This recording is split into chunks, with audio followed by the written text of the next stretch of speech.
This week for social studies, we are going to discover the world of Howard B. Wigglebottom. This little bunny here is called Howard B. Wigglebottom, and he experiences all of the things that we experience in school, and he helps you learn how to handle those things. So today we're going to read Howard B. Wigglebottom learns to listen. So he's going to learn about listening.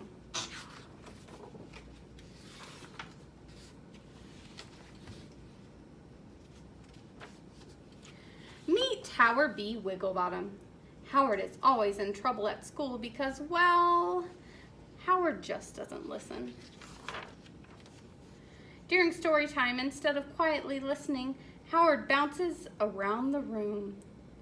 Howard B. Wigglebottom, please sit down, be quiet, and listen. But Howard doesn't listen. Howard B. Wigglebottom, you are bouncing too close to the fan.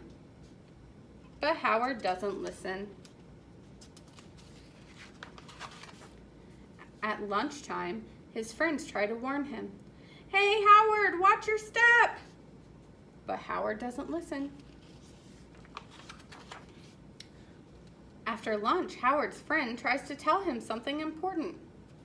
It says blah, blah, blah, blah, blah, blah, blah, because he's not listening.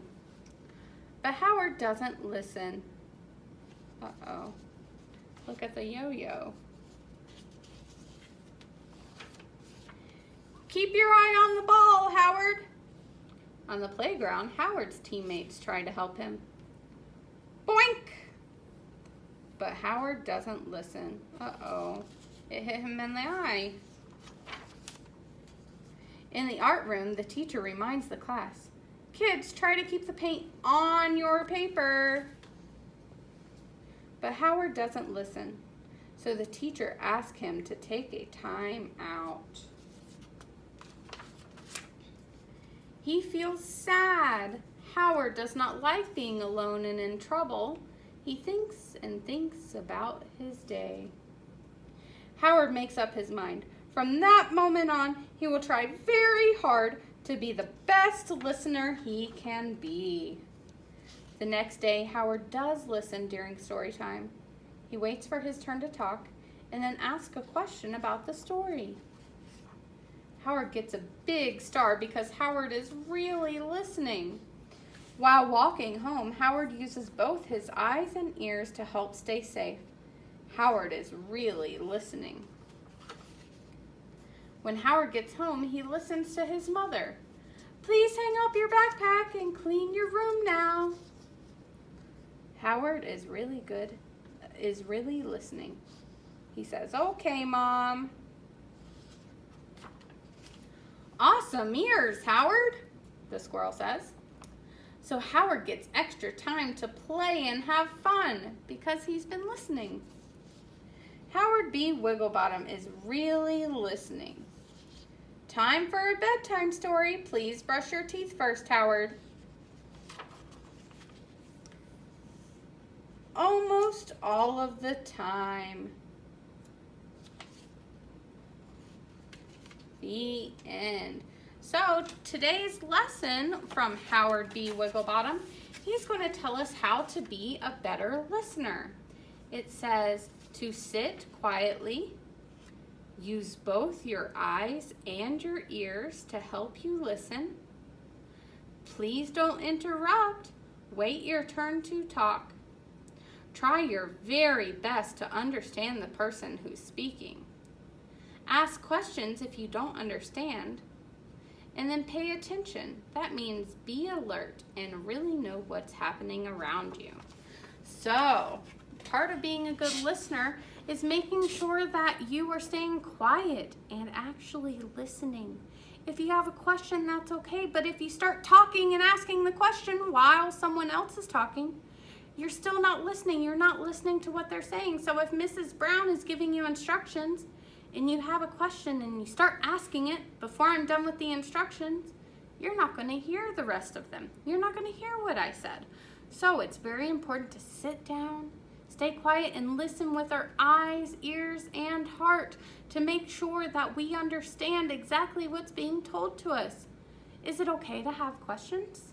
Yes, absolutely. Is it okay for you to have something to say about it? Yes. But how do we ask questions? How do we say something about it? We raise our hand. We make sure our hand is raised so that the teacher or someone else knows that we are talking or we have an idea. We also sometimes have questions or something to say when we're just talking with our friends, not in the classroom. But is it nice to go and interrupt one of your friends just to say what you want to say? No, we have to take turns talking. So when we take turns talking, you wait for someone to finish their thought or wait for someone to finish their sentence, and then you can start talking. That's all part of being a good listener. And this week we're going to talk about, today we're going to talk about what it takes to be a good listener. And in your Google Classroom, you have an activity where you choose what are good listening habits and what are not. So I hope you do really well with it. I think you will. And when you do come back in the classroom, remember that. Remember what being a good listener is like. And when you're even on virtual camera, we have to be really good listeners because we're not in the same room as each other. We have to listen really carefully. And when we do talk, we have to speak loudly so that everyone can hear us and listen to us really well. So I hope you had a wonderful time reading along with me in Howard B. Wigglebottom Learns to Listen. I'm going to also attach a link so that you can see a animated story. So it's it's kind of like a cartoon of the same story. I hope you really enjoyed it, and I hope you start listening really well. Bye.